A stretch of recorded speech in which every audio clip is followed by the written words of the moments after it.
All right, guys, welcome to Get Bit Podcast for blurs, for nerds. If you have a fandom, you are most certainly welcome here. I'm your host, the most Black Spartan, of course, the man to my left, to your right, who has a wonderful slogan for, I guess, 2024, as I see it now. What do you have today for us, sir? Way too many Christmas cookies, Joe Tonello. Together we are the Get Bit Podcast. Much like WWE of old, guys, there is a little bit of adult language, but we don't cuss that much. And of course, there may be trailers that we do show that might be too intense for younger viewers, so viewer discretion is advised. Aside from that, welcome. All right, so as we get to, I guess you can call it 2 days before Christmas, I guess you can call it. I know, we refer to this place, we refer to it Muppet-wise. Yeah. 2 more sleeps for Christmas. 2 more sleeps, 3 more sleeps. But anyway, but of course, we at Get Bit, of course, all wish everyone a happy Hanukkah, a Merry Christmas, a happy Kwanzaa, happy Festivus for the rest of us. For all you people out there. People celebrating Robo Xmas. That too. And Robo Kwanzaa. Because we don't want to leave anybody out. But that being said, we do got some news this week, guys, including a new trailer from the upcoming Marvel Studios Echo, which I don't know. I'll let you guys be the judge, but here's the trailer. Exclusively on Hulu and Disney Plus. Kingpin thanks you for your loyalty. Viewer discretion is advised. On January 9th.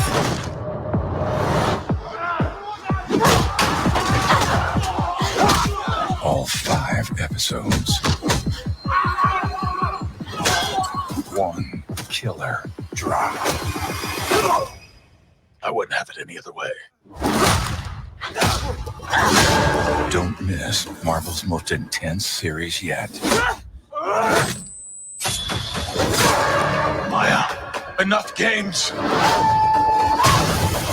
If you want a war, you'll have it. Marvel Studios Echo. All episodes streaming January 9th at 6 p.m. PT. Set your Disney. So, guys, there you see it. That was the most updated trailer for Marvel's Echo, which will, I think, set a different tone for Marvel, if you think about it. Echo, as we did see in Hawkeye, and of course now she'll be getting her own run in the MCU, and of course we will see the Kingpin there. Not really a lot on anybody else will be doing this. Actually will be in this come January the 9th.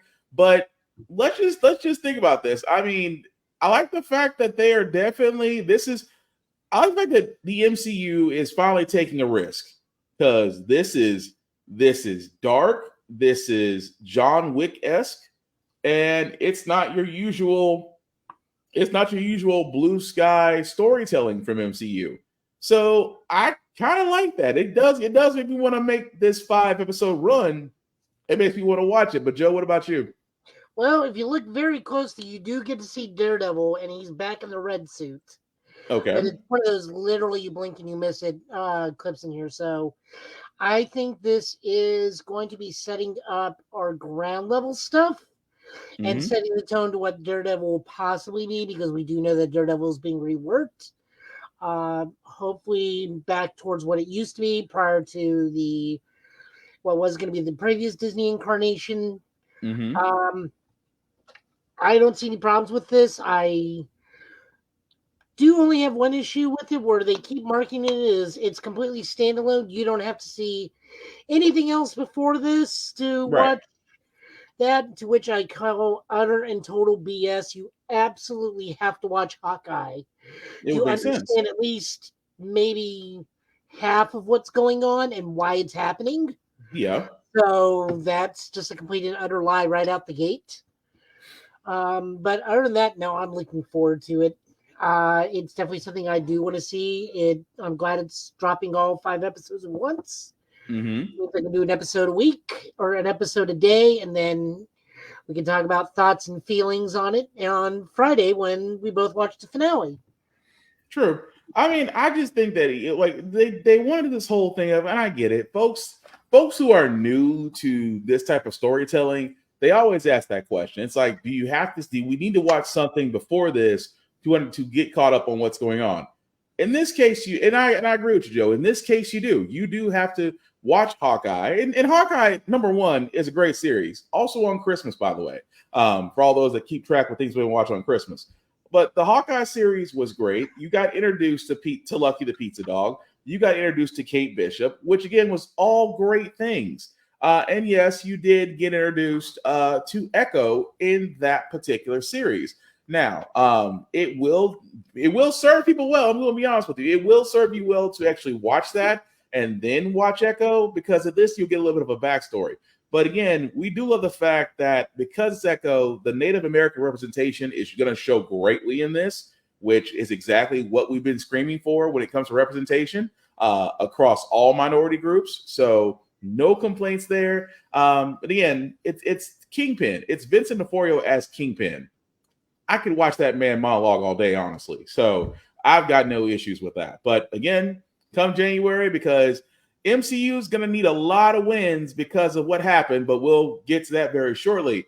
But speaking of things that need repair, James Gunn, and Gunn We Trust with DC, has sat there and told us that the DCU show for Lanterns will fix a major issue that we had with the movie that we will not talk about, that Deadpool did fix in Deadpool 2 by basically taking out Ryan Reynolds. But we all remember the horrendous, ugly CGI suit that whoever at DC thought that was a good idea was not a good idea.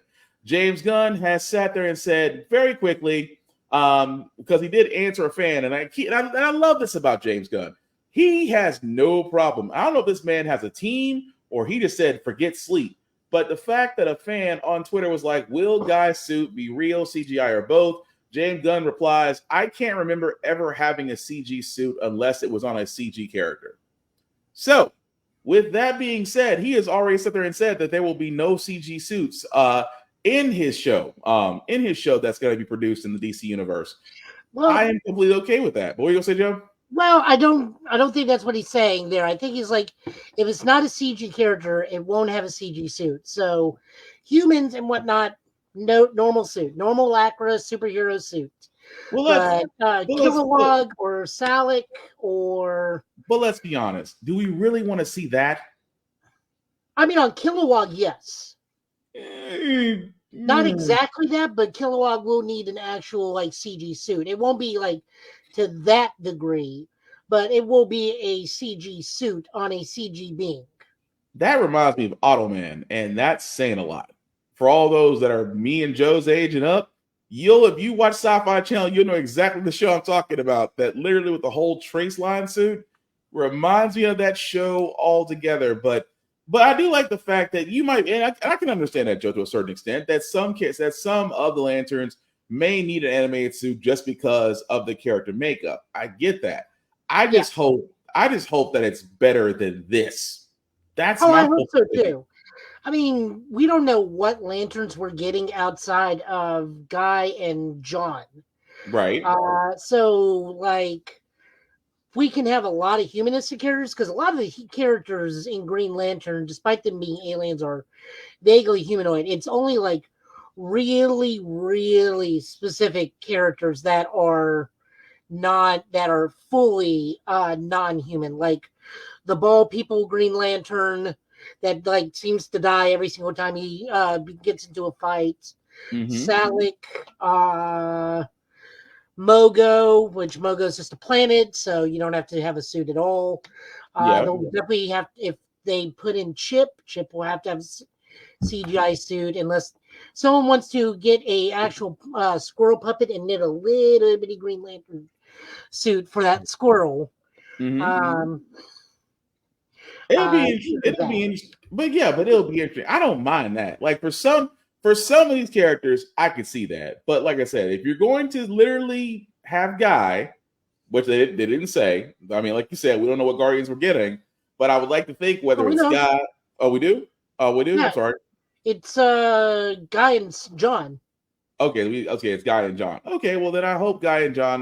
My mind completely slipped. Or no, that's the old show. It's Hal and John for the show, Guy for the movie. Gotcha. So yeah, so you're gonna watch it with Hal in there, knowing your hatred toward him? Yeah, I'm watching it because I was supporting the Green Lanterns. If it was just a Hal Jordan show, Mhm. God no. Unless it's like Green Lantern the animated series, because that was like wonderfully done. Fair enough. Also, he was so not Hal Jordan that thing it hurt. Yeah, that's fair. But either way, James Gunn, like I said, we got a lot of hope for DC, especially with the fact of what he's doing, especially with Superman Legacy, with Green Lantern, with the Green Lantern show, and many other projects he's doing.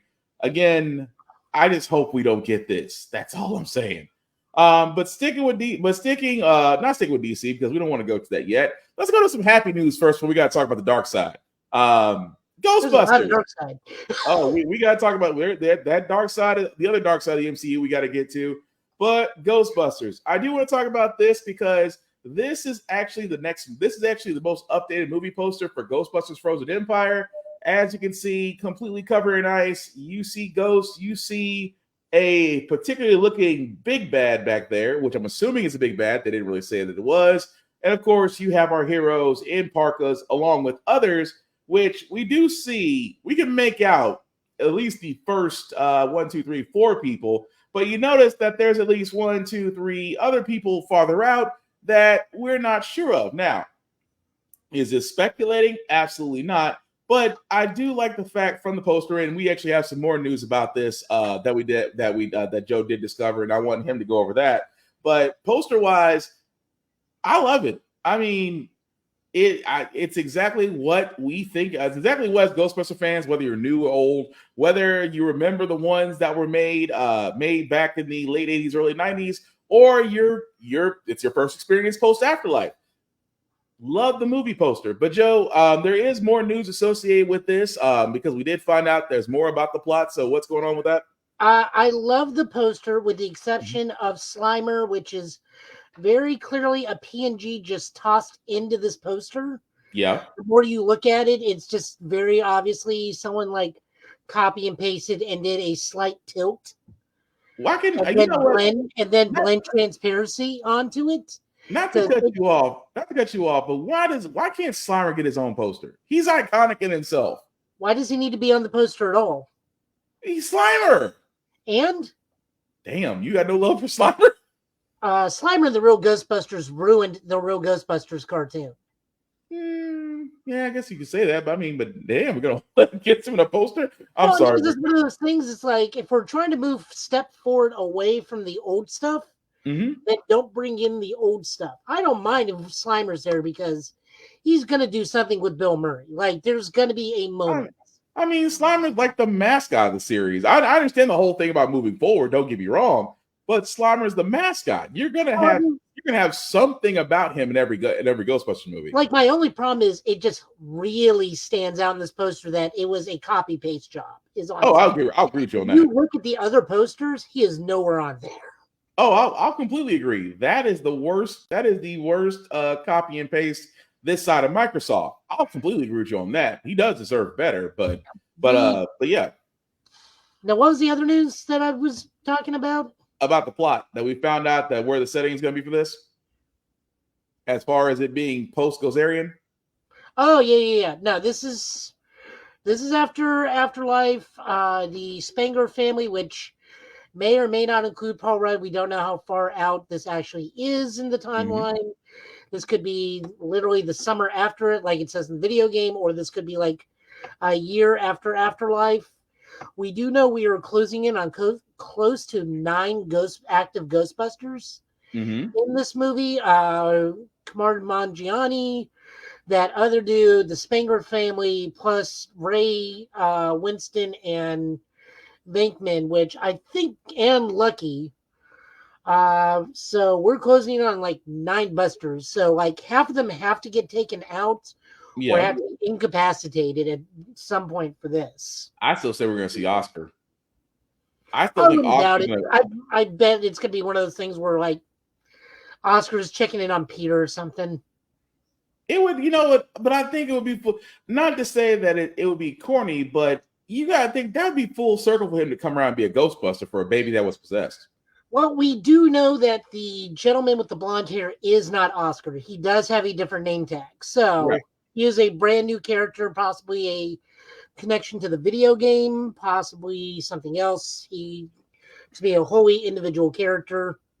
So, I'm all for it. I said my only problem with the thing is the PNG copy and paste of Slimer. I don't mind that he's there. I mind that he's there poorly.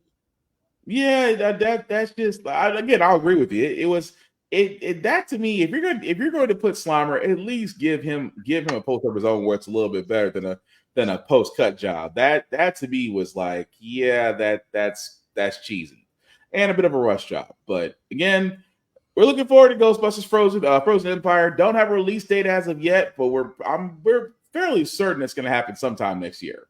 I'm gearing up. Oh no, we know what it is. It's March 28th. Oh, there was a release date. Oh, then yes, I apologize. I will, if I am lucky and everything aligns right, I will be at the movie premiere. Cool. Oh, well, you being a part of the Nashville Ghostbusters, I would say so.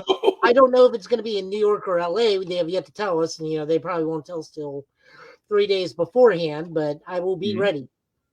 Yeah, I can see that. I'm looking forward to it. So we still got a little bit of news when we get to the elephant in the room with the MCU. But first, Insomniac has a problem.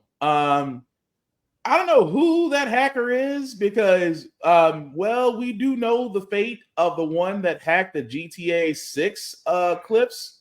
Yeah. He has an interesting sentence. Yeah. The GTA guy is indefinitely imprisoned in a hospital because he is mentally unfit to stand trial and said if released, he will return to hacking. So in Britain, he is interred into a hospital permanently and cannot leave. That to me, when I saw that, I was like, so let me get this straight. This guy leaked 90 clips of GTA 6. We all thought he had moved on to the greater pastures. And this is not him. This is a different company. I don't know. It's not Insomniac. Oh no, like I said, it's not Insomniac. Not before. We're gonna get to Insomniac in a minute, but we want to talk about that GTA 6 first. It was just the fact of that man. We all thought he was gone. It was like the way most gaming companies send out people come up missing, and the fact this man is now going to spend the rest of his days in a secure mental facility. Wow. Which kind of leads me to the next thing about Insomniac, because Insomniac was recently breached, and the people or person, we don't really know, so we're just going to say possible group, decided to not only hack Insomniac, but decided to basically give us a lot. Whereas we saw actual gameplay, but we won't play it here because, again, we don't want Insomniac coming after us. So support them wholly. Yeah. They've got hit with a ransomware attack. And as always, as you always say, you don't negotiate with terrorists. Pretty much. And they released like a bunch of stuff. And that's the thing. It's like not only they release a lot of stuff, and like I said, whoever the individual or group that is associated with this, we got nothing to do with you. The clips, we're not even going to say where the clips are. If you're smart with Google, you will find those clips, play them however you want to. We're not touching that with a 10-foot pole. We will, however, talk about the fact of not only did we know about Marvel's Wolverine and that they did show gameplay, and there are clips, if you choose to view them, that's on you. However, we did also find out that there are some planned games. Marvel's Venom in 2025, Marvel's Wolverine in 2026, Marvel's Spider-Man 3 in 2028, a new Ratchet & Clank in 2029, Marvel's X-Men in 2030, and a new IP that is scheduled somewhere between 2031 and 2032. So Insomniac has not said a lot outside the data breach. They have yet to confirm those games at those dates. At this time, we do not know. It's possible. At the same time, I'm sorry, go ahead, say, Joe. They released a statement today and pretty much confirmed everything. Oh, they turned around, did confirm it. Thank you for the support. We were going through a very rough time. We wanted to come out as these things as a surprise. Please bear with us as we try to right the ship, and we thank you for your support. So it's one of those soft confirms, but like it's tied up in NDA stuff to where they give you like, no, this is pretty much it, but we're really sorry. Nothing. We can't really officially confirm everything, but yeah, it's pretty much true. Now, again, with that being said, and hey, Hieroglyphics, thanks for watching. Don't they got a Blade game too? Yes. Now, the Blade game, I don't think is being done by Insomniac. I think it's being done by a different company. So I don't think It it's is part of Insomniac. Bethesda and being done by the people that made Deathloop and Dishonored. Okay, so is it's working on the Bethesda, Blade and then stuff. so it's Crystal Dynamics and Bethesda then. I believe so. Okay, yeah, because Crystal Dynamics made shoot. Now now I can't remember the games now. But It's yes. Arcane Lion. Thank you. So yeah, so Blade is being made Hieroglyphics, but it's being made by somebody else. I'm not mad about Insomniac. Yes, you got to do some damage control, but if you're telling us this is what you're coming out with a Venom game, a Wolverine game, which you already know about. We know Marvel Spider-Man 3 will be Miles Morales moving forward. You've already announced that months ago. A new Ratchet and Clank. I would love Ratchet and Clank. That's actually one of my favorite genres that after a rift in time, I want to see another Ratchet and Clank game. I'm not mad about that at all. We're also getting Marvel's X-Men, and again, some new IP in 2031 to 2032. I'm not against any of that. They also did mention that there's going to be some online, so let's say multiplayer options for some of the games, possibly Spider-Man 2, Wolverine Online, X-Men Online for 2024, 2026, 2028. I'm not a big multiplayer fan outside of shooters, but hey, whatever rocks your boat. I'm one of those ones that if a game has a storyline and a campaign, it's one player, leave it at that. I mean, they tried to do that with The Last of Us, and you saw what happened with that. You know, The Last of Us and The Last of Us Part 2, again, both great story, narrative-driven story games that are one player, and people were screaming for multiplayer. I'm sorry, this is not Call of Duty. This is not Call of Duty. This is not Apex Legends. This is not those multiple shooter games that involve a fire team, which again, I'm not against those. They have their place, but not every game needs multiplayer. And in Insomniac's case, if this is what they're doing, I'm not against this at all. And before I get your opinion on this, Joe, also it has been suggested that Spider-Man 3 may launch in two parts, which part 1 for holiday 2027 and part 2 for holiday 2028. So that's gonna be interesting that they're possibly thinking of doing a part 1 and part 2 for video games. But Joe, what's your opinion about all this? First off, I do like that Venom is getting the title Venom Lethal Protector. That does lead to some very heavy implications on things. Mm-hmm. X-Men, we know where I stand with them. We talk about them quite a bit on the show. Pretty much. I only ask of one thing. I want to be able to play as Magic. I just bullied people in Marvel Midnight Suns as Magic. We've seen the videos. I am a bully with that woman. Yeah, that's fair. As for the multiplayer, they say I don't know if this got canceled or not, and these are just like spec options and stuff, photos that we found, or if it's mock-ups or whatnot, but having a GTA Online style and being a custom-made spider person, yeah, and then being put into roles to where it affects your webbing, your slinging, your attack, and your abilities, I am actually pretty okay with that, because that means I can just pick the Scarlet Spider role and just keep on going. okay. I get upgraded gadgets and special webbing powers and not much else. I don't exactly know what like other people would get. I think we have a picture of it that shows the selection screen, proposed selection screen. I can give that to you. Give me a second. Let me see if I can find it. If we got it. So, like, they're proposing that. I'm not opposed to it. I would certainly give it a try just to be my own spider person in there. Because, I mean, everybody did that Spider Sona thing for a while when Into the Spider-Verse came out. I know that the DLC may have gotten leaked, which it would be Carnage, Spider-Verse, and one other thing that escapes my mind at the moment. Carnage is kind of obvious. We saw that coming. The end of the Spider-Verse thing we also saw coming. That's a no pun intended loose thread that wound up in Spider-Man 2. As for it being released into two-part Spider-Man 3, I can Yeah, good. understand why. Because if it were up to me to split into two parts, the first part would be a limited contained version of Superior Spider-Man where Otto trades minds with Peter, and Miles and Silk have to take on a evil Peter.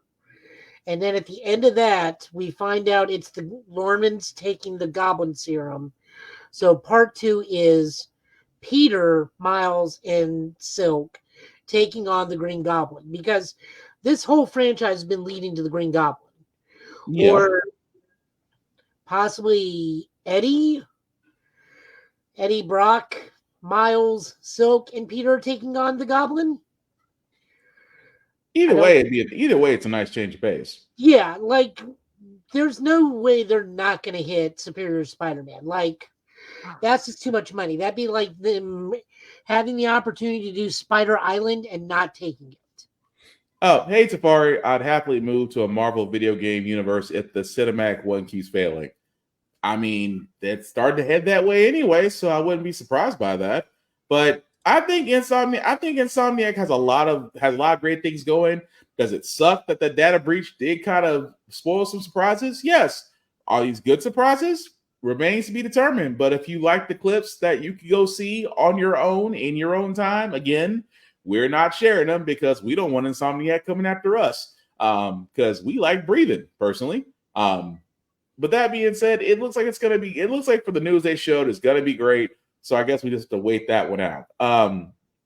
But I think we might as well go ahead and address the elephant in the room. I was gonna bring this picture up because Joe had this picture up earlier this week in our group chat. It felt appropriate, but we might as well talk about it because again, everybody else has. What am I talking about? I am talking about Kang is no more. Jonathan Majors, if you've been following or if you've been anywhere near a television screen, did have his trial and was found guilty of assault and harassment. And right after the guilty verdict, Marvel sat there and decided that they need to part ways. Marvel wasted no time on that. Like the moment he was found guilty on 2 of the 4 charges, it was almost like immediate. Oh yeah, that was the quickest. We no longer need your services anymore ever. No, the new meme going around is from the Kirk Van Houten firing. It's like, that's it. After all this, good luck, so long and good luck. And it has a picture of Kevin Feige. I don't remember saying good luck. Right, but Joe had found one because let's be honest, the internet has no chill and wastes no time. If you've seen this, number one, that was genius. Whoever did that, by the way. I'm not mad about that at all. It is funny to me because if you've seen Tropic Thunder, number one, great movie if you haven't already seen it. Robert Downey Jr. killed it. As Lincoln Osiris in that movie. So it only makes sense that if you've seen Tropic Thunder, you get the joke. That's all I'm just saying. But like I had to ask like several friends, it's like, is this appropriate? Oh yeah. This is fine. This is like I said, this wasn't even 5 minutes in, and this wasn't even 5 minutes in, it's already posted. So this is fine. I thought we were gonna post the Tree of Might one. Oh, that's too soon. That's too soon. But with that being said, guys, Marvel, because they are dropping Kang, does leave a question. Now, we do know MCU-wise, the only movie that's coming out next year is Deadpool 3.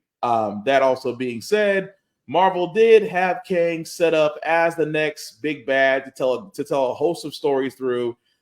Secret Wars and the Kang Dynasty was all set up to basically be him being the big bad of this multiverse saga. Now that that's not happening, MCU, Kevin Feige are all probably sitting in a TP somewhere, somewhere in the middle of nowhere in a bunker going, we got to figure this out.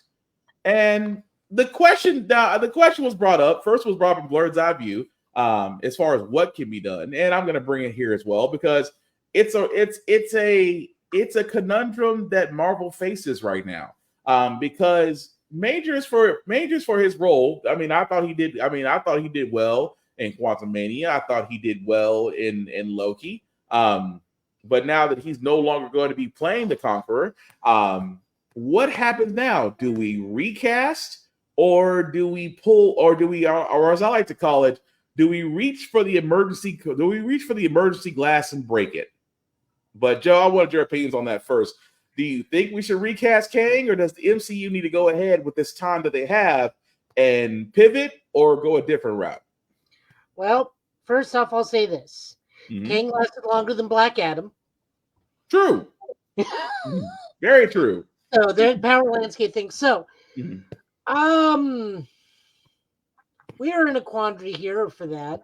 I would say we recast, but we do not break that emergency glass, or we pivot away from Kang, or we can dovetail it into Kang in an interesting way. We don't immediately go to Doom. I feel like everybody just wants to immediately go to Doom because we know Secret Wars is coming. And the fact that Kang Dynasty has now been retrofitted back to Avengers 5.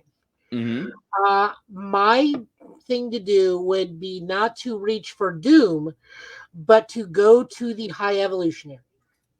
He is not dead. He was much loved.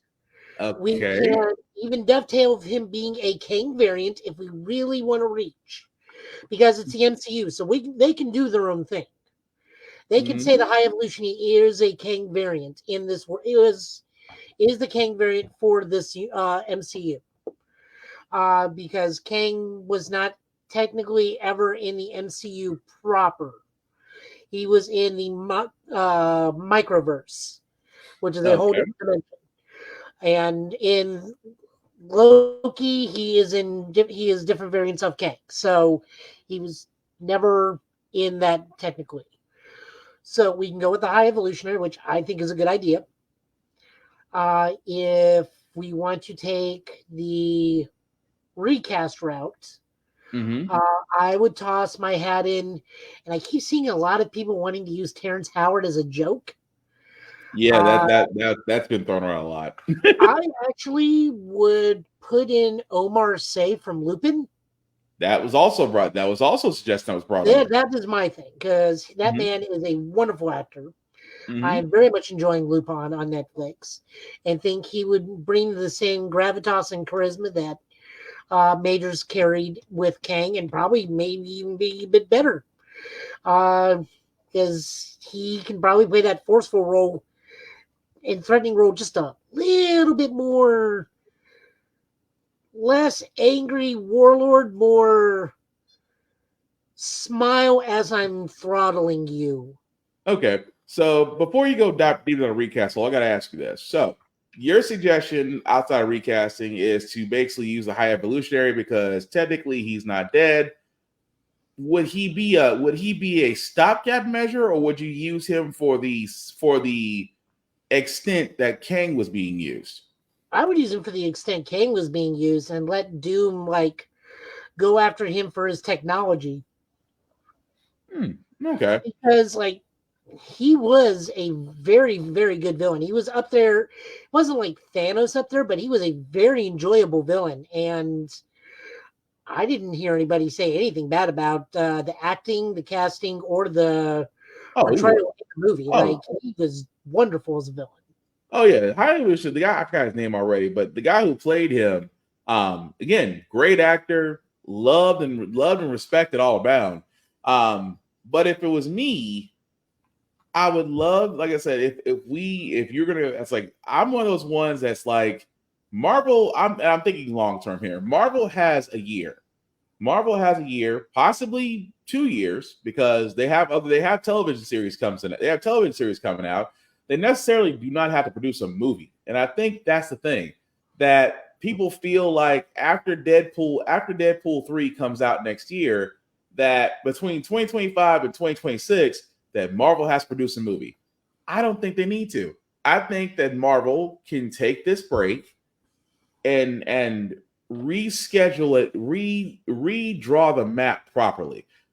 I'm not saying not to get rid of. I'm not saying, again, I'm sticking to the replacing option one, replacing him with another bad. Now, if you're going to take that much time, let's just speculate here. If you're going to take 2 to 3 years post Deadpool 3 for the next Marvel movie, this is why I keep on saying the emergency glass break and the emergency glass, because the crowd favorite out of everybody is Doom, because if you bring Doom, you have to do Fantastic Four. Nobody's mentioned the X-Men, which, again, I'm not against it, because once you do launch the X-Men, you're basically going to have the MCU surrounding them. I mean, they're going to be their own nexus point, to be honest. But if Doom was my go-to, because I want to see what they would do with Doom. I want to see who they would cast as him. I want to see how they would portray him, hopefully properly, because he's one of the most infamous villains in the MCU. If they didn't go the Doom route, I mean, when you think about it, there's not too many villains currently in the MCU that you can use to replace it. Now, could you use somebody different? Could you bring in the one that we all talked about? Could you bring in Mephisto? Yes, you could bring in Mephisto if you wanted to, because we talked about him. Again, he's one of those. I say this as a plug. Not as a solution. You can bring in an unknown that everybody did not see coming and go that route. Or you can bring in Doom, because you got to think, whatever you do post this break past Deadpool 3, it's got to be a home run. It's got to be a home run regardless. It's got to not only the person that you cast, the movies that follow have to be all home runs. Because at this point, people have already sit there and said, we don't want movie after movie after movie if the quality suffers. We want to get back to actual storytelling, and don't be afraid to go there. Now, that's just me on that one, because I was one of those ones that, like, look, Doom right now is your saving grace to keep the banks open and to keep Disney happy, honestly. But I love the fact that you thought like I did. I would love to see the guy from Lupin actually play Kang.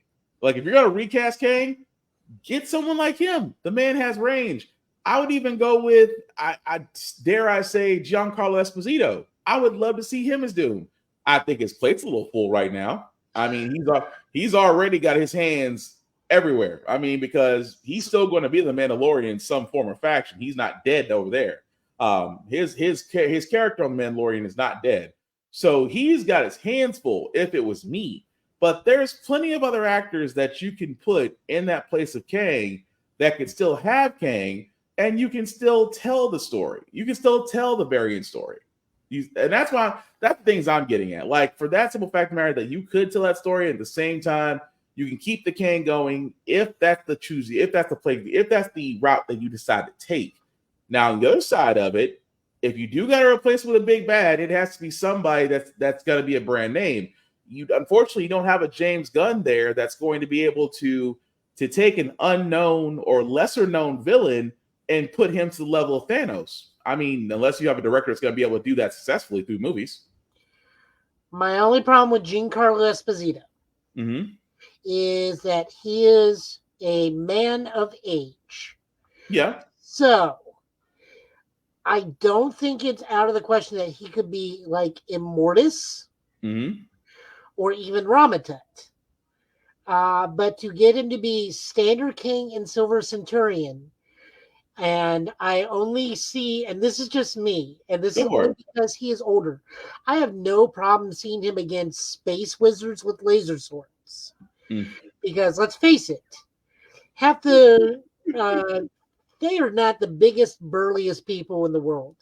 I would feel bad if I see Giancarlo Esposito on the other side of Thor's hammer trying to force it back, and I'm like, they're bullying that poor old man. But at the same time, Doom never takes his mask off. Oh, yeah, but Doom also has the stature and the build and the magic. It's just like, with Giancarlo Esposito, as I said, he's not like old, but he is an elderly man. Yeah. So it'd be like watching a Thor the Human Triangle swing a hammer at a gentle man who would just like put a hand up and stop it. I was like, they're bullying this poor man. I could say that, but that would be interesting. What's Party say? Sal Jr. is going to be in middle school by the time we see him again, pretty much. Disney put the prayer knee pads on and start begging Boyega quickly. Boyega, Oh, no. look, Boyega has actually said no. Boyega has literally sat there and said no, unless that number gets any higher. No, actually, he said no to the point where he responded with a question with Donkey from Shrek shaking his head. John Boyega will not go back to Disney with how badly they screwed him over in Star Wars. And as far as said, they've been asking for Priscilla for Professor X. Yep, I can see him doing that role too. No, I can see him as Charles. I cannot see him. Like I said, I can see him as Ramatut. I can see him as Immortus. I cannot see him as King Prime. No, I need someone a bit younger as King Prime. And that's just because I know it's the physicality aspect on my end. That is purely my thing. And I understand that sounds a little ageist, but it's one of those. He is definitely the dude I see at the end of time. Ooh. So they're going, it's like, well, that's cool. What about Denzel Washington's kid?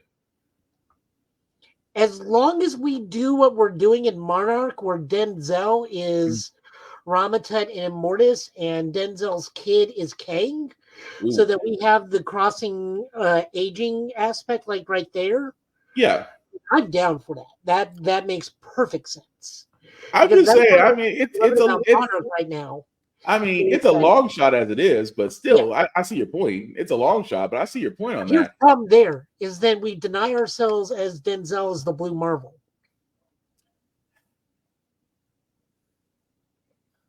It's in Disney's hands. Disney could have gave us Blue Marvel 6 times over, honestly, by now. Denzel, the older Denzel gets, he's going to become Blue Marvel in the Magneto at this point. Just because of how he ages. But no, but really just that's the question. It's like if you recast Kane, there's so many young actors out there that could do it with the range. And again, I'm not against the whole recasting. I hope they do it. And I hope, and it's like, if you don't go known, go some unknown actors. I would love to see an unknown actor get that big break and be the big bad. Hopefully will not run into the same issues that Majors did. Again, that's why we're not really using Namor. He's got allegations against him too. Yeah, that's crazy. It's like the allegations. I said it's the second coming of Me Too. That again, guys, it's like there's a lot of people getting some accusations put out there. Again, this ain't that type of podcast. You know where you can go find that kind of stuff. But yeah, it's the whole thing. If I hope, and focusing on the positive, I do hope a unknown actor does get the chance to recast as Kang, and may that be his big break. We've always wanted to be in movies. Why not a superhero movie? Whether you're the hero or the villain, so I can't knock that. Or just Omar Say. Huh? Or just Omar Say. Let's just go with it. Or just Omar. I mean, like I said, the man's got range. But speaking of things that have range or lack thereof, another movie.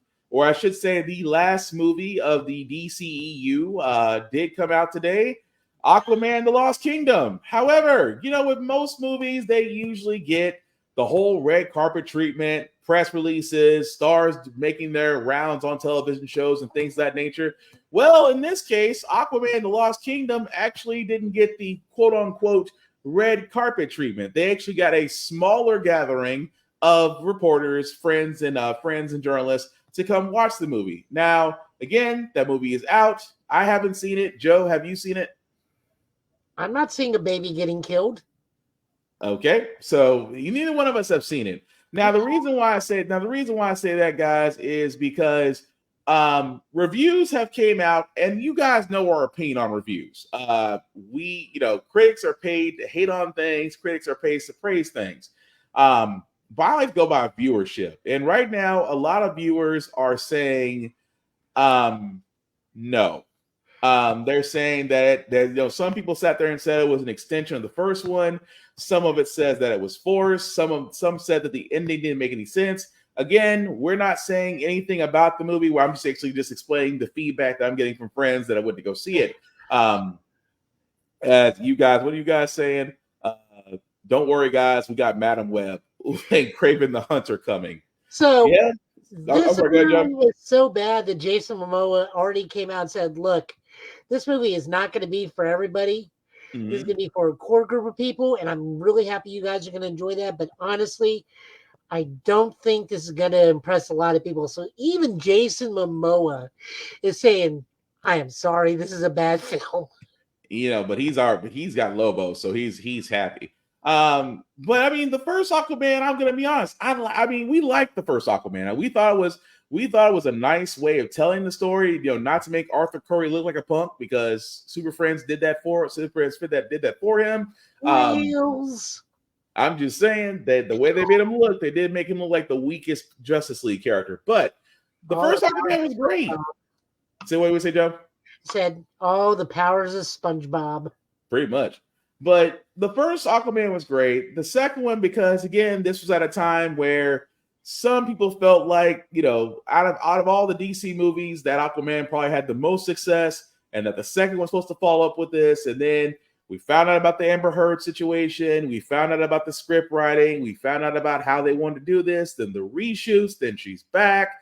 Then, Jason Momoa meets with James Gunn and gets exciting news. We already know what that is. So it just, this kind of feels like the Flash movie. It was doomed from the start. I kind of want to still give it an honest watch. I'm going to be honest. I don't think it's worth going to the movies for. I think for a movie like this, I'd rather wait for it to come to streaming, which we already know it's going to wind up being on HBO Max at some point.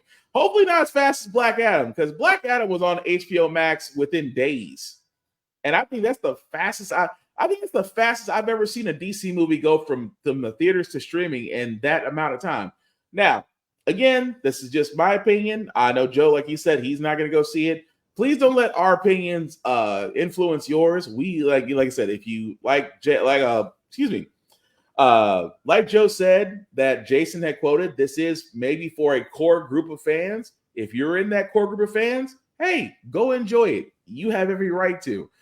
We just don't want to be those types of guys that sit there and, trash something because it's cool, it gets clicks, it gets likes. That's not what we do here at Get Bet. But with that being said, I know for me, I'm just going to wait for it to come to streaming, but it's amazing that for it to be the last movie of the then now defunct DCEU, and now that we just have Gunn's universe, is it really bad to say RIP? Is it bad to put it that way, Joe? It's like RIP DCEU. You are a failed ship from Jump Street. I mean, people were already going into defense mode, saying that that this movie does not count towards the Snyderverse. Snyderverse was only these select movies, and everyone's like, "No, this is it." Like, this is the final Snyder, because it doesn't have anything to do with Snyderverse. Like, it's the Snyderverse Aquaman and the Snyderverse Atlantis and the Snyderverse Mirror, despite what people will think of Amber Heard, yay or nay. This is the final Snyderverse movie. You don't get to pick and choose your thing. This is the final Snyderverse movie. It's whatever. I don't care. Let's toss it over the shoulder and keep walking forward. Make sure it hits the trash can. Don't litter. Damn. Speaking of trash cans, what do you say, Safari? Pre-orders are already out for the collector's edition of Aquaman for $60 at Walmart. Twice what they would normally charge. Best Buy killed the competition, and Wally World wasted no time. Damn. And again, that's only coming from the fact that, there's also, just really quickly, there is an attack on digital media, guys. Like, Sony had reversed their decision because of everybody else. For example, if you purchase things on the PlayStation Network, and Sony had sat there and said just last week that, hey, if you bought Discovery episodes on PlayStation, you don't own them, even though they are on your system. Well, PlayStation did reverse that, and they said, we love, quote unquote, we love the interaction and the comments we get back from the fans. That's another way of saying you almost lost your entire fan base because you decided you wanted to be dicks. That to me is interesting. But yeah, still will give Aquaman a run. Just won't do it in the movie theaters. Why? Because, well, inflation in time. I mean, to go to movie theaters these days, it's not cheap at all. Whether it's 2 people or 4, it's definitely not cheap. So yeah, a lot of people are getting very selective on what movies they decide to go see. Unfortunately for me, Aquaman The Last Kingdom, it just, to me, doesn't fit the bill. It really doesn't. But something you should be aware of as well, because again, Moon Girl and Devil Dinosaur for the MCU, they actually did release their next guest list for season 2 stars. Just to go ahead and give you a quick rundown for season 2 for the guest list: Jonathan Banks, Sung Woon Cho, please forgive me if I mispronounced that, Cynthia Evero, Giancarlo Esposito, Andy Garcia, Arsenio Hall, Ann Harada, Jack A. Harry, Manny Jacinto, Carol Kane, Zola Morita. Oh, I know I messed up that last name. That was way too many vowels and not enough consonants. And I apologize, Blue Beetle. I know who you are, sir. I apologize profusely. Alex Newell, Edward James Olmos, Parker Posley, Ephraim Sykes, David Tennant, Robin Thede, and Peter Weller. That is the guest list for season 2 of Marvel's Moon Girl and Devil Dinosaur. Me and Joe have both seen season 1, completely freaking loved it. If you the soundtrack is on my Spotify list. Yeah, soundtrack is definitely fire. Just because of I think Childish Gambino actually did help a bit with the soundtrack, if memory serves me right. Surprisingly, his song is not on there though, but I can understand why. Full song is not age appropriate. Oh, of course not. But again, if you haven't seen Moon Girl and Devil Dinosaur, highly recommend that you should. It is definitely kid friendly. I love the fact of how it actually showed it. You know, they wanted, you know, if you're going to show to me the smartest person in the MCU, that's the best way to do it. It actually make it to where it's family friendly and everybody could enjoy it. And again, it's a well done Marvel Disney collaboration on that.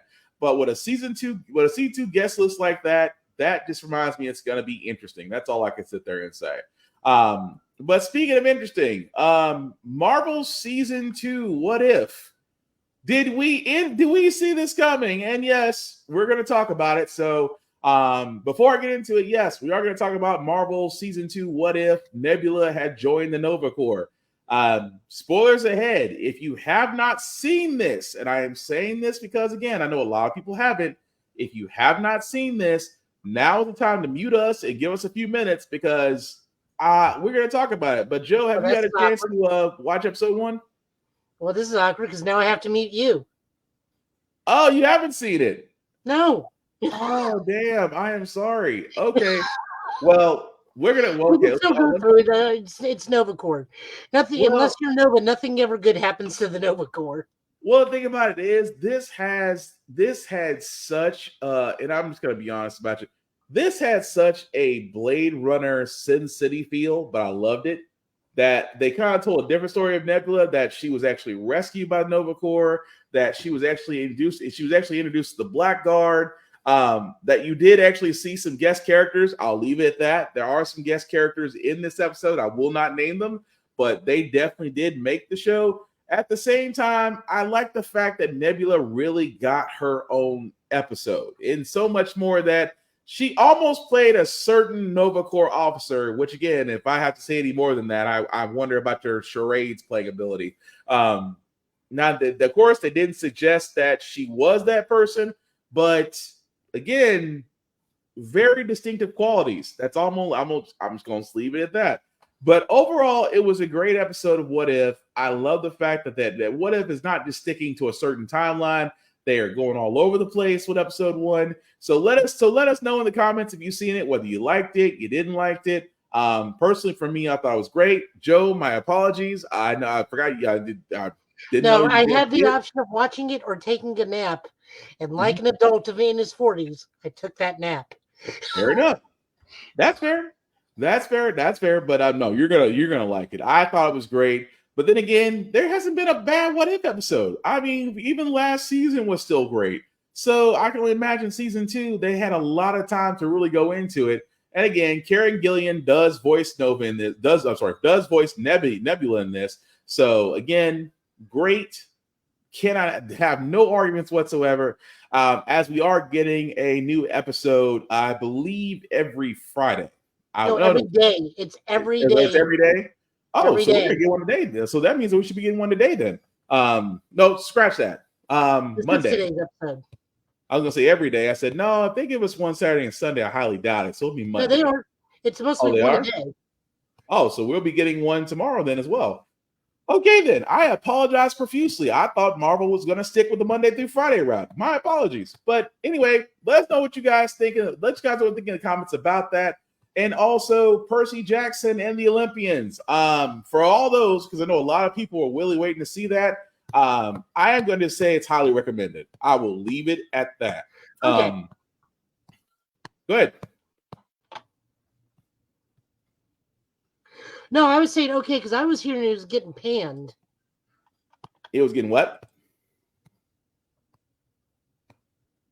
It was getting what, Joe? Panned. No.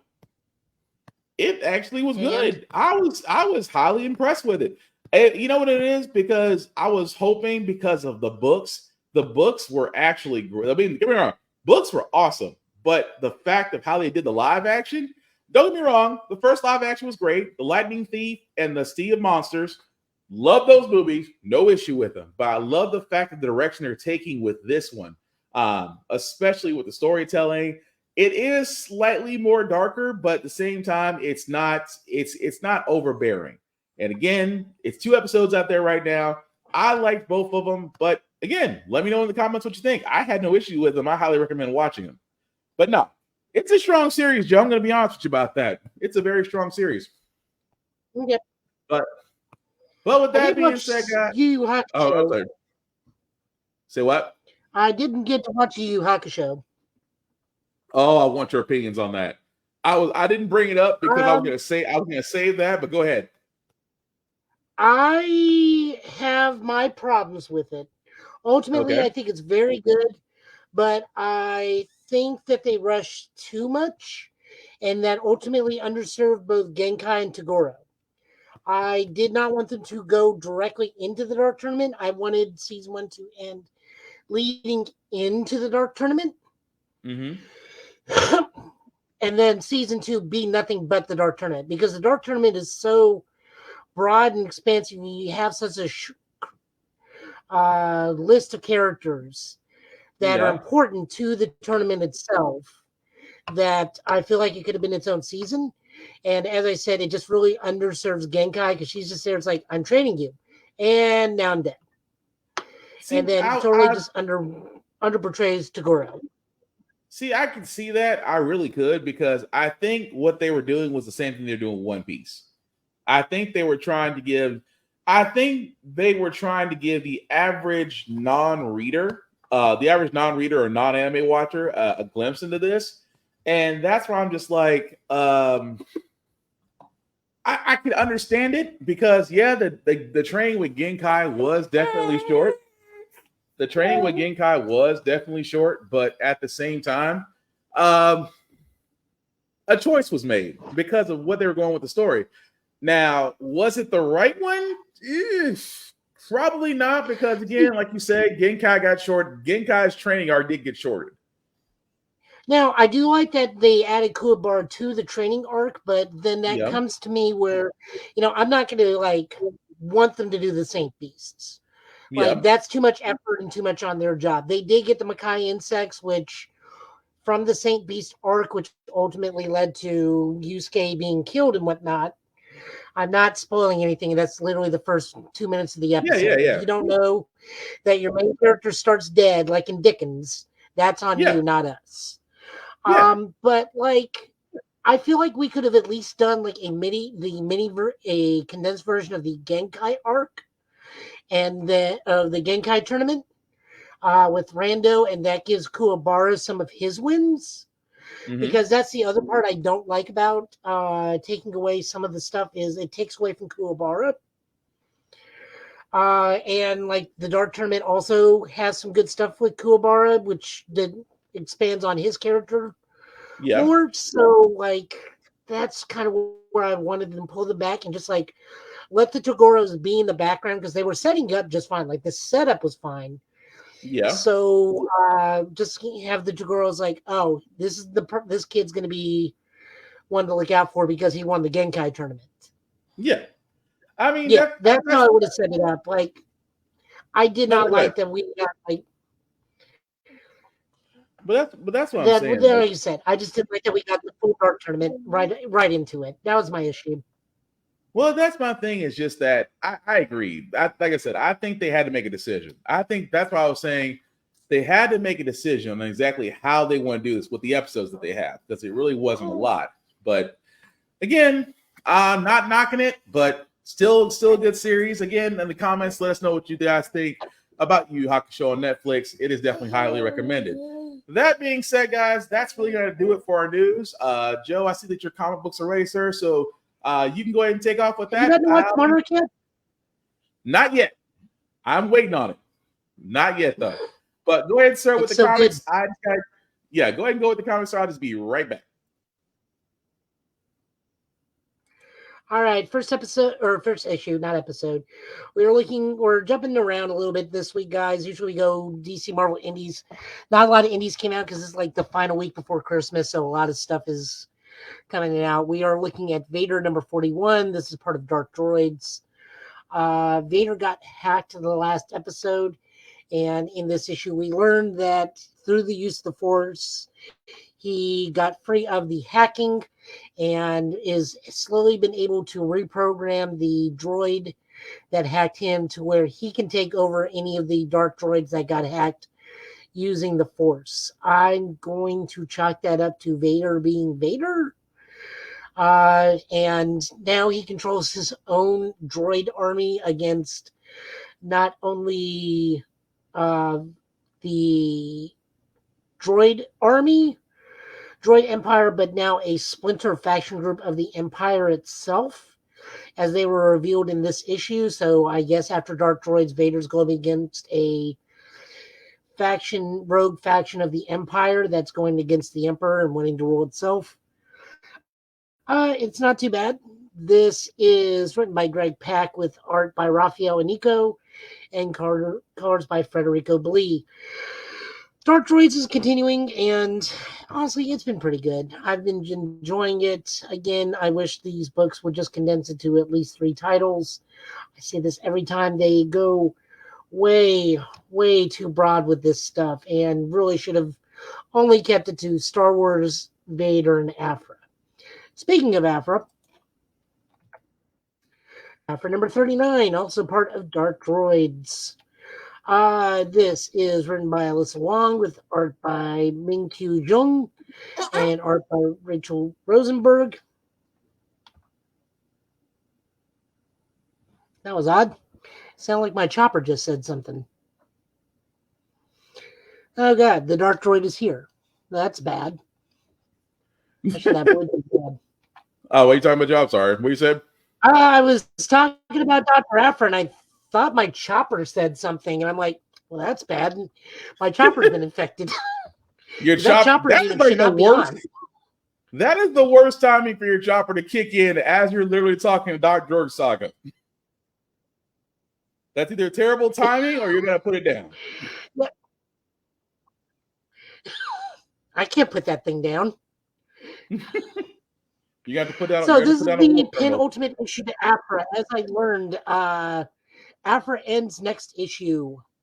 So this Afra will be ending totally after closing out the Dark Droid saga. Pretty much they're just all trying to get out and being affected. Scourge infected world of Epiconia. God, I love these names. Yeah. Where Tovan and the other cyborgs have been infected. Domina has shot her air out into space to avoid being infected, as she has some minor cybernetics and potentially being hacked, but using her indomitable willpower to keep the infection at bay. Maybe it was Obi I heard went on the speaker. Maybe that's what that was.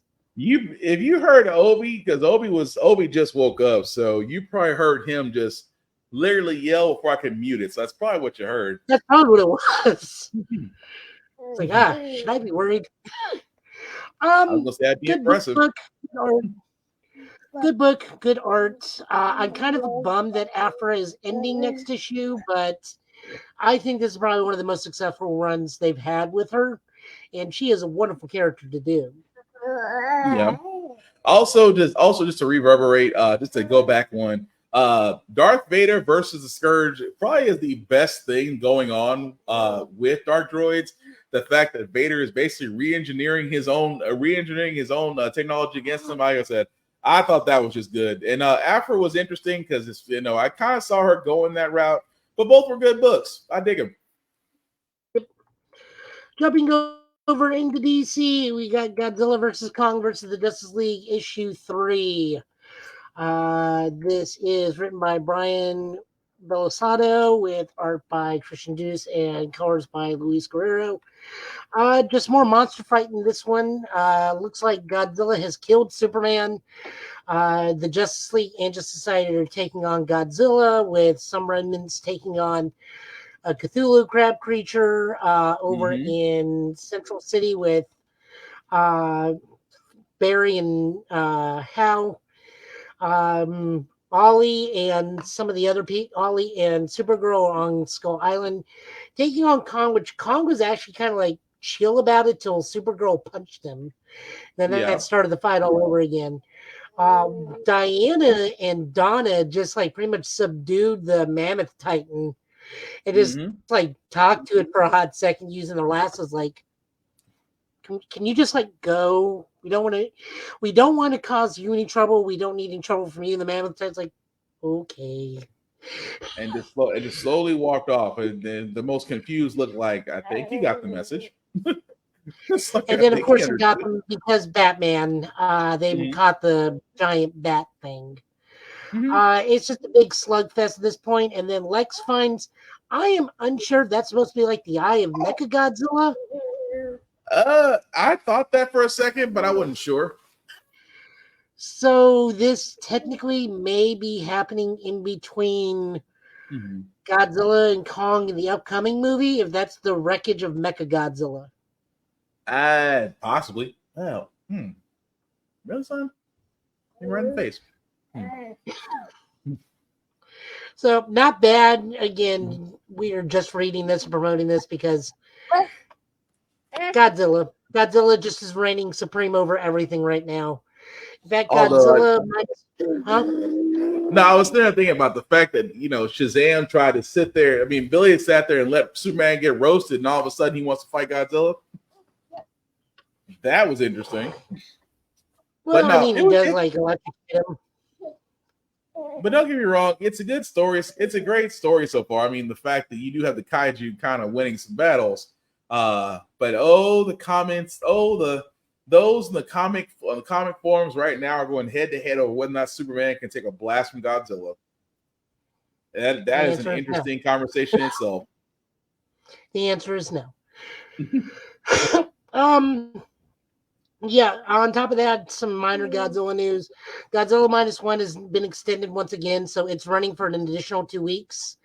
So a 1 week run has now run into a 1 month run. And also, it is now more profitable. It's become more profitable in America than it has in Japan. And Japan, it will supposedly be releasing a black and white version of the film in next year. So big props to that. I mean, it is a great movie. It really Godzilla -1 really is a great movie. Also, all the little comic book memes have been hilarious because -1 Godzilla is the smallest of the Godzillas, but the meanest of the Godzillas. He's just basically a gremlin compared to his older siblings of Shin and Legend Godzilla. Yeah. It's been fun. I've been enjoying those pictures. Oh, yeah. Speaking of Superman, Superman #9. This is written by Joshua Williamson with art by Bruno Redondo and colors by Adriano Lucas. Superman is finally taking on Dr. Farm and Dr. Graff, who, after barely escaping with his life to fight with the Chained, Graff or the Farm, I forget which one is which, like get into an armor and shoots Moon Knight Marilyn, which somehow teleports Clark into the back in time to when Farm and Graph were children, into like the 1910s, 1890s. All I can say is make that make sense. So it does make sense because there's an interview with Josh Williamson who said that the Superman book is going to be moving forward in its arcs through comic book history. So we get horror comics, we'll be getting pulp comics. Superman will now be doing Western comics. Okay. I mean, the ending kind of made me go, "This is okay. This is what you're doing." I'm not saying it's not a good idea. I'm just gonna say maybe I just need to wait it out to see what happens. I'm not a big fan of Westerns, so I do enjoy this book. I just am not a Western person. I don't know many people these days that are Western people in terms of media. Like, that has kind of gone the way of the cowboy. Well, they tried that on my part. Well, they tried that with Star-Lord, and Star-Lord kind of got like a spaghetti Western feel, and that wasn't bad. But I'm just saying, for him, it's like saying, so Moonlight's powers actually sent him back in time. That's interesting. I have no idea. That's what I'm saying. That's what they're going with. Moonlight's powers basically include time travel now. I'm not saying it's not a bad idea. I'm just saying that maybe I just need to give the next issue a chance. Maybe the next issue will actually show why they're going this direction, in my opinion. But it's gonna be like a 3-episode arc. So by issue 12, that'll resolve everything, and they'll be on to their next thing. But yeah, I'm just not a cowboy person, so I don't know. It'll be interesting. As I said, I will give it until I will give it to its next issue and just see what happens. As gorgeous and as fun as this book is, I think I'm enjoying Action Comics more because it deals with Superman family more than just Superman. So I may jump ship soon. Not to say this book is bad, but it's one of those, I'm enjoying the family book more than I am the individual book. Oh, I'm still waiting for it. The individual book is a fantastic book. It's just one of those I need to scale back for monetary reasons. I was going to say there's one book I'm still surprised you're keeping up with, but I see why, because it's a part. It's telling a part of a bigger story, but I understand why. Are we talking about Green Lantern? Nope, Spider-Man.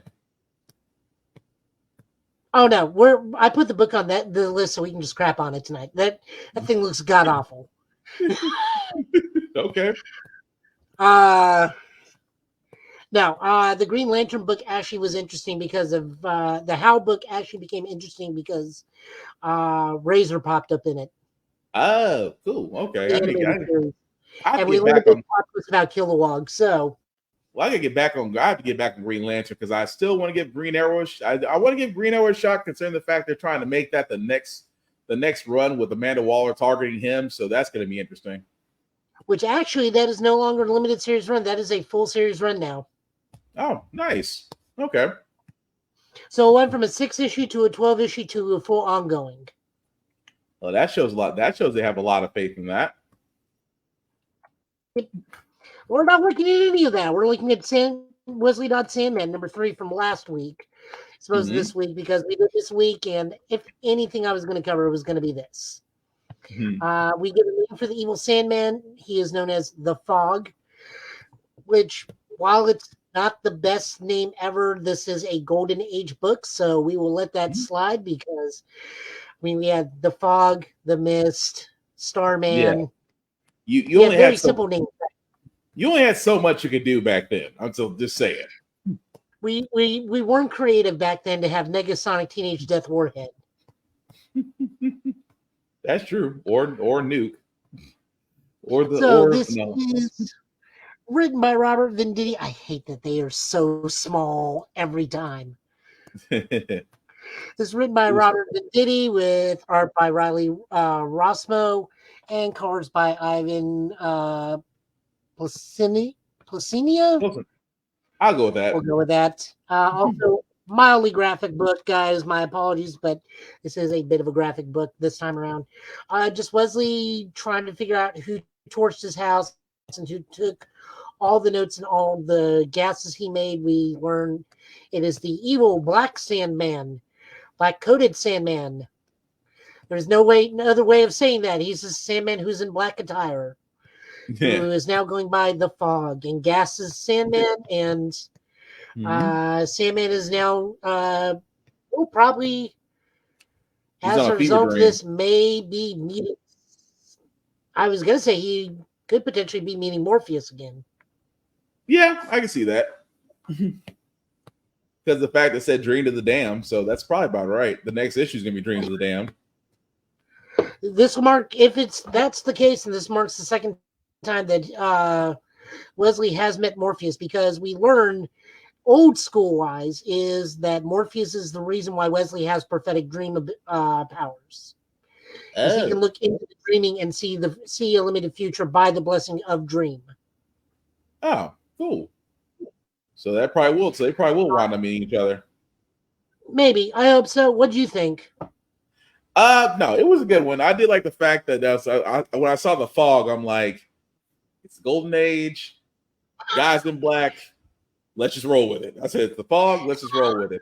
And the fact that Wesley pretty much took him down because he says, you think I just fight with gas? He said, I have a gun. He said, then Wes took his gun and said, I prefer hands. I respect him at that point. Any man that disassembles a gun and says, I prefer hands over guns. Cool. No, all kidding aside, it's I like this issue. I'm looking forward to the next one because again, it's so interesting to see Dodge struggle with the fact of his pacifism. But dude, you did create lethal gas and you wrote down how to do it. And now it's coming back to haunt you. But no, it's a good issue. I did like it. Such a good book. Love it to death. Okay, so this may be the first Wonder Woman book we get to talk about that doesn't have a huge trigger warning advertisement beforehand. This is like the first one, I think. Like, this is issue 4. We don't have to say, hey, this may trigger some people. This one is actually not that bad. I mean, this could potentially still trigger some people, but It like still not trigger some people, yeah. Not Fair to the enough. extent it has been. Yeah, that's fair. That's fair. So this book is split into two. So Diana, half this book is Diana spending time with a kid named Jack, who, as you can see here, is kind of like a Make-A-Wish kid. Who also biggest dream is to go to Paradise Island. And the Amazon's trying to stop her, and one was like, I was a kid and humbled all of you. Please, try now. Hey, you So saw we're it. I'm sorry, go ahead. Nubia's substitute.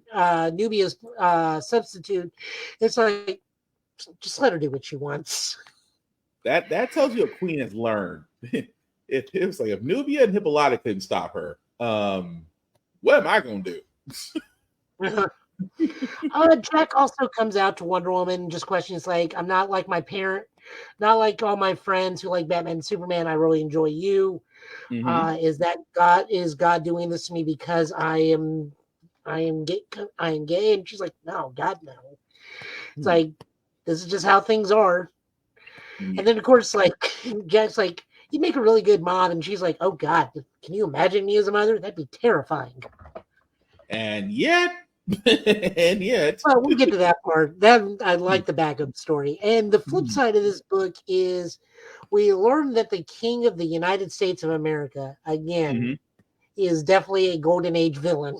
Yeah. Is the close advisor to the current president of the United States, who is controlling him by the lasso of lies, and makes it to the point where the president goes on live television to denounce the Amazons and formally hold press charges against Wonder Woman while Wonder Woman's on Paradise Island doing this. So this was a fantastic book. The backup story was hilarious. I'll leave it at that. You read that deserves a read. That alone by itself deserves a read. They're all over at John's at the Fortress of Solitude, and they can't find Lizzie. And Lizzie, who is now 15 as opposed to 5, has gotten a hold of the Black Mercy just for fun. And because the Black Mercy will only attach to those that want pure joy and desire, they use Damien because Damien's apparently a joyless, soul-sucking teenager at this point. So he's like a natural glove. And all 3 of them are just, they're just like colossal dorks, all 3 of them. That was funny. He's like, you be. It's like, what do you dream about? Yeah. It's like, are you kidding? It's Diana's daughter, and peace and love. And she's like, yeah. That was it. That's we could just leave it at that. But no, it was interesting about this issue. I like the fact that they are not afraid to go boundaries on this one. And like me and Joe said, there may be some that are gonna be triggered, but let's be honest, if you're triggered by what this comic is stating, something's wrong with you. That's all I can put it that way. Because again, it did cover some subjects that need to be covered, but that's what comics do. They break barriers, they cross boundaries, and they need to say what needs to be said. That being said, I love this issue. And if you don't like it, well, I mean, you can dislike it, but if you dislike it just because of the fact that they covered a child questioning whether or not that they're broken, then something may be wrong with you. But I digress. But go ahead, Joe. Yeah. This is written by Tom King with art, which at this point, I promise you, and I have actually said this to him, and he has responded. I have told Daniel Sampere, you are the gold standard for comic book art in DC right now. And I truly and honestly believe that. And this is colored by Tomu Mori. And as we can see, like I said, there's just no denying this is like the best artwork, the best art DC has in any book right now, hands down. I love this book. I will continue loving this book. I can't wait till we get more into the Lizzie stuff. I think I saw in previews for issue 5 because Daniel Sampere is releasing stuff on his Twitter, and honestly, I'm almost to the point where I'm just going to ask him if he can come on the show. Like, I don't know if we're big enough yet for that, but at least I'll swing for that fence and see what he says. The nerd. Just like I want to see if the Alan Scott Green Lantern guy wants to come on and talk. Like, I'm going to try and start swinging those bats and see what we hit. I will say it profusely. Fire everything. Fire everything and see what hits. Moving on, we are going to be looking at Spider-Man, Amazing Spider-Man 40, Gangor. I'm sorry. The writing is not bad. I will say that. This is because we're looking at multiple fronts. I think Zeb Wells does a good job writing Tombstone. I think he does a good job writing She-Hulk. I don't know why he can't write Peter, but it's whatever. Bizarre costume change to female to Tombstone's daughter, who's now like some scary version of the Beetle. She's like a mutated Beetle or something like that. Yeah. The art just decimates my interest in this book. Like, the number of times the squiggle lines on She-Hulk where I can't tell if that is musculature, hair, or scales on She-Hulk. Yes. Okay, I'm not the only one.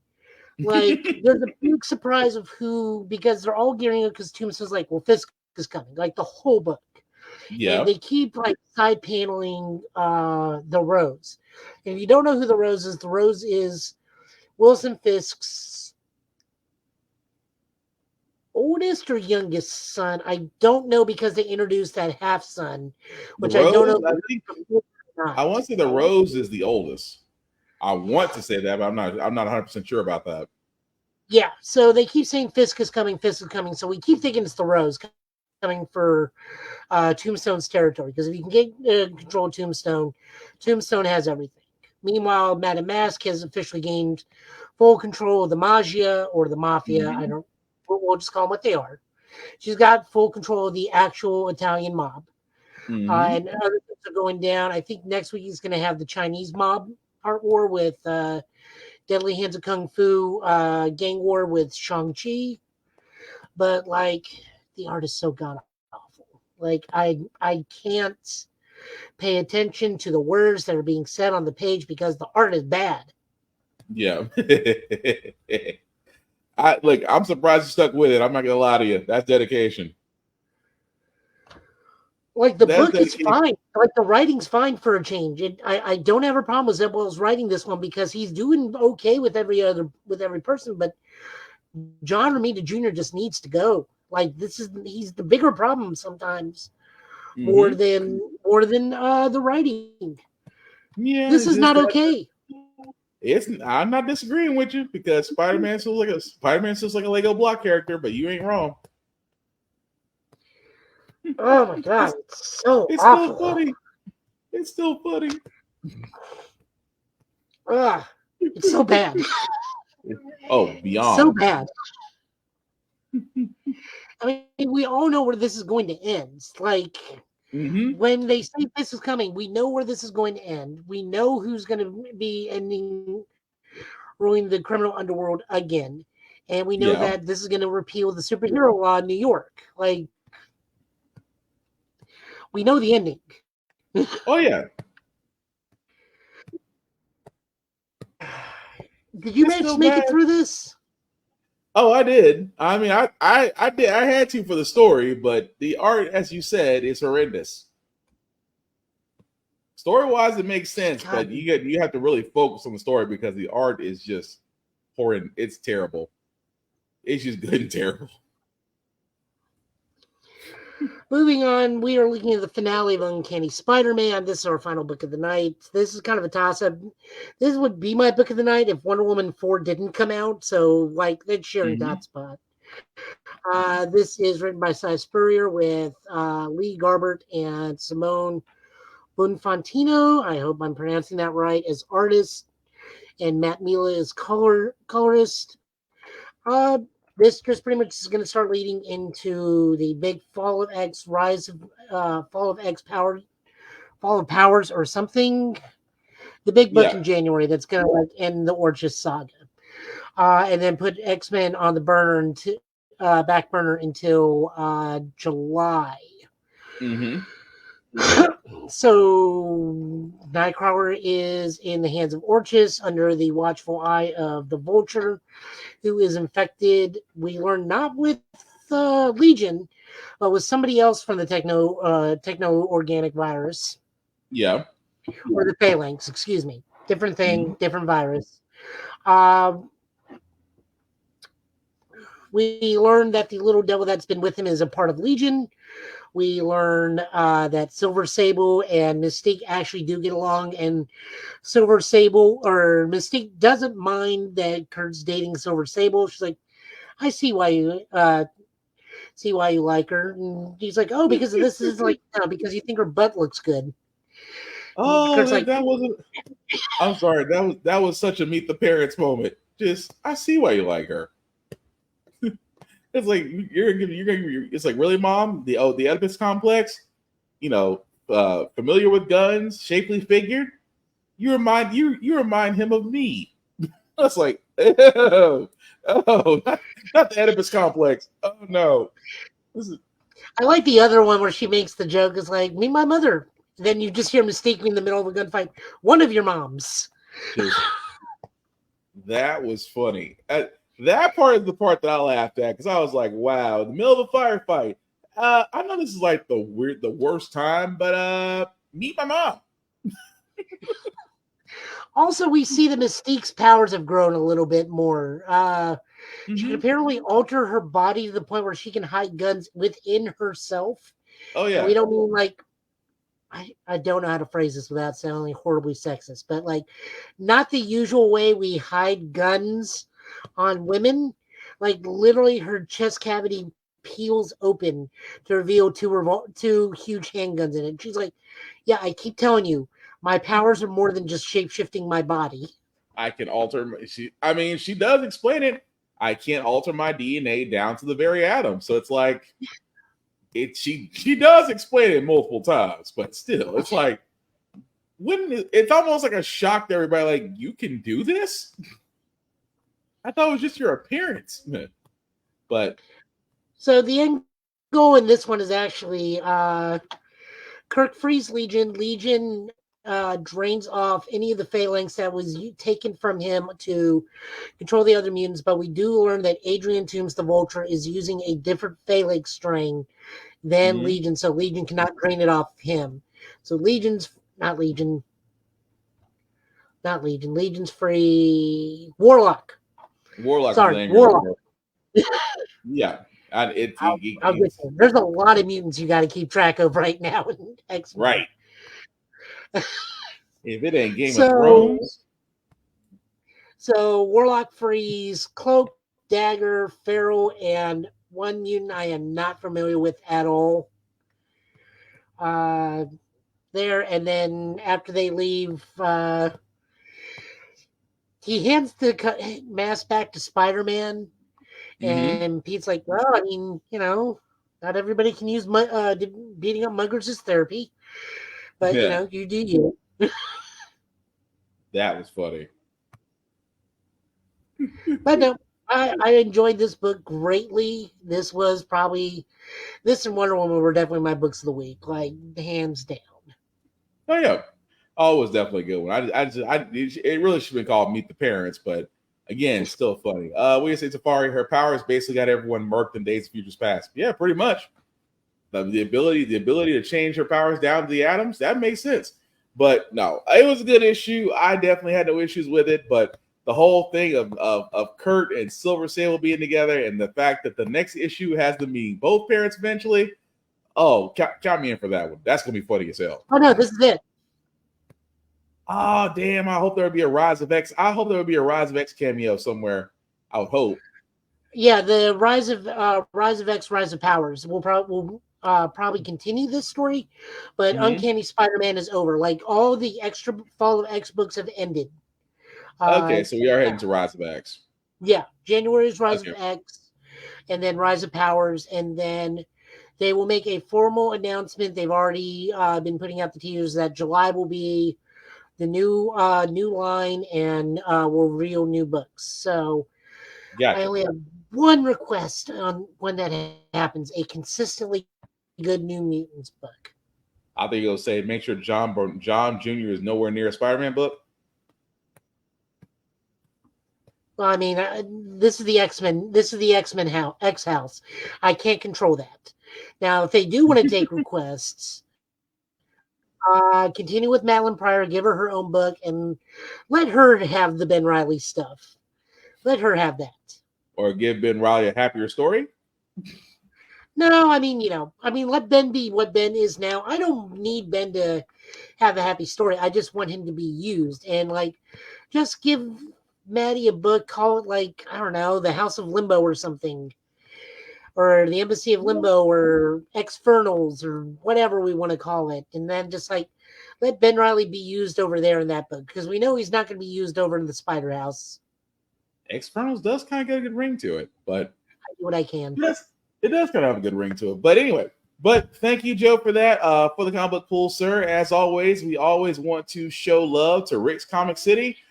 Because they show us love. Voted Nashville's #1 place for 7 years in a row for comic books, for mangas, for collectibles, hardcovers, you name it, you can find it there. They do have 2 locations, one in Nashville, Tennessee, one in Clarksville, Tennessee, and of course, Locker Nerd in Fort Campbell, Kentucky. So if you are in the middle of Tennessee area, definitely check out Rick's Comic City. Let them know Give It Podcast sent you.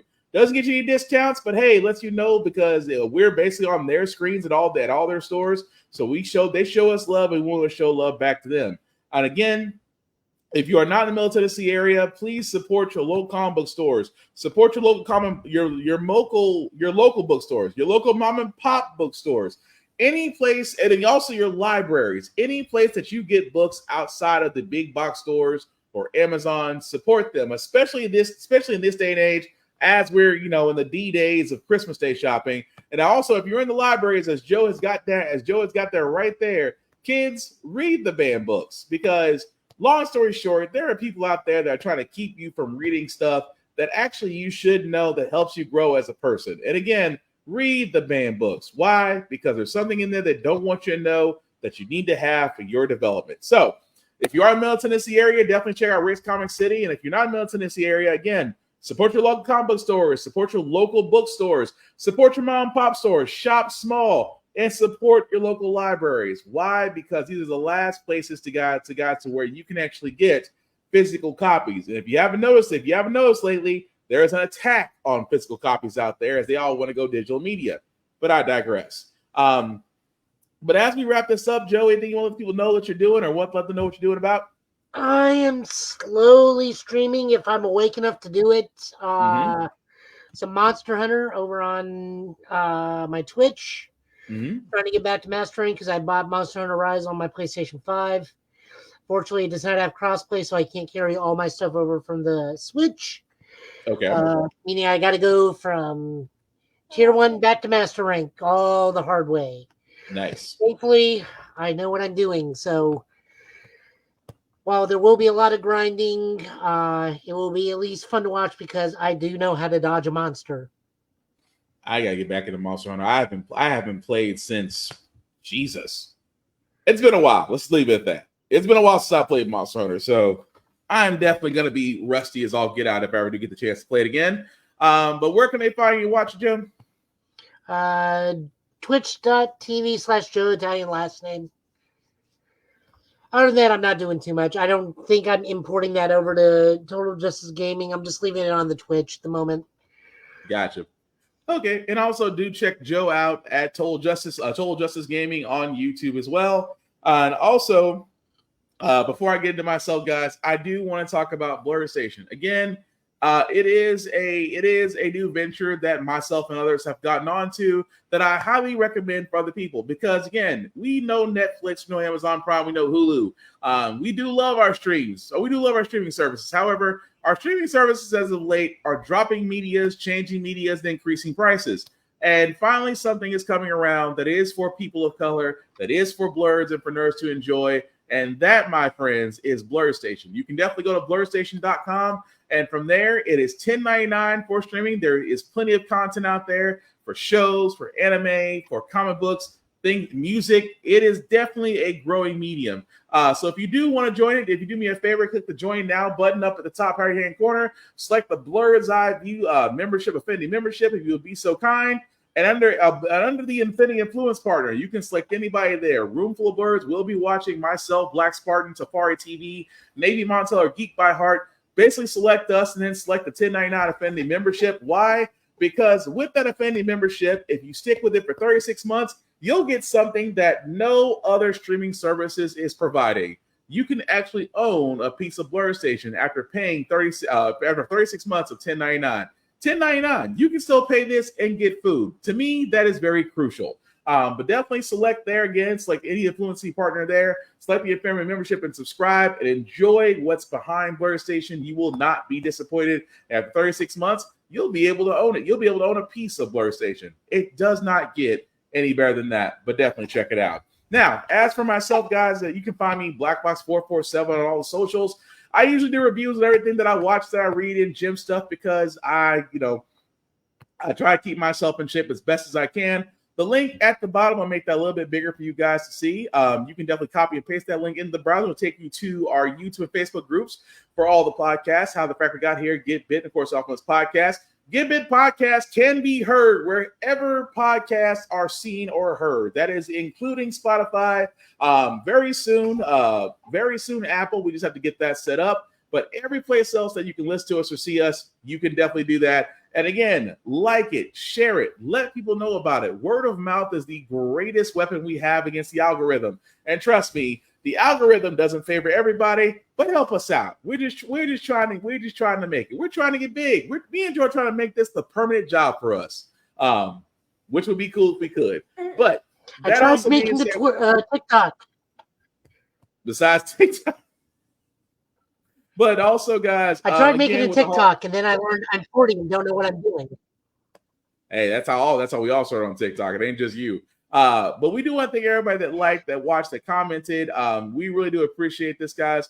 Also at the same time, because it is the holidays, again, happy Hanukkah, happy Kwanzaa, happy Merry Christmas, happy holidays, happy Festivus, happy Robo Christmas. Am I missing any other ones, Joe?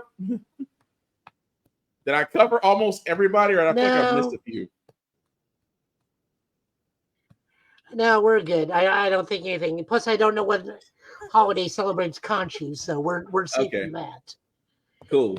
Now, with that being said, guys, no, I really did. I tried making a TikTok for us and couldn't do it. So I went to some of the people at work. Is like, you guys are of the youth. Show me how this TikTok thing works. You guys are of the youth. Lord Almighty. Well, with that being said, guys, like I said, the holidays. We are in the holiday features. Again, if you're shopping out there, shop small. Give the local stores a chance. Really avoid the big box stores if you can. Again, with Christmas happening this Tuesday, Monday. Wow, I got that really messed up. With Christmas happening Monday, guys, of course, we are going to be taking a little bit of a holiday break. So there will be no live Get Bit this Friday. We will have a recorded episode. But aside from that, we definitely will be back after the holiday season with all new information. Because trust me, there probably will be something new that's happening, especially with things going on. Because let's be honest, we did not see the Kang issue going the way that it did. But hey, that's the way the cookie crumbles. But aside from that, guys, again, take care of yourselves and each other. Have a merry, happy Kwanzaa holiday, Chanukah celebration. Joe, any last words we call tonight, sir? No, I'm still getting over the fact that the new Sentai got announced. I was going to ask you about that. I can ask you after the show. But with that being said, guys, we wrap this up. We always talk about fandoms on this show. Fandoms are welcome. They are shared. We only our goal here at Get Bit is only actually support those. It's not about being toxic or gatekeeper. Share what you love because you may find another fan who may be welcomed into the fold. Don't believe me? Kevin on stage is finding it out right now with anime, and I'm loving every bit of it. So again, if you know somebody, share it. Share them. Welcome to the fold because One Piece always needs new members. That being said, guys, I've been Will. This has been Joe. This has been the Get Bit Podcast, guys. Take care of yourselves and each other, and we'll all get through this. Be safe this holiday season. Share it with loved ones. Check on loved ones. Aside from that, love and peace. We out.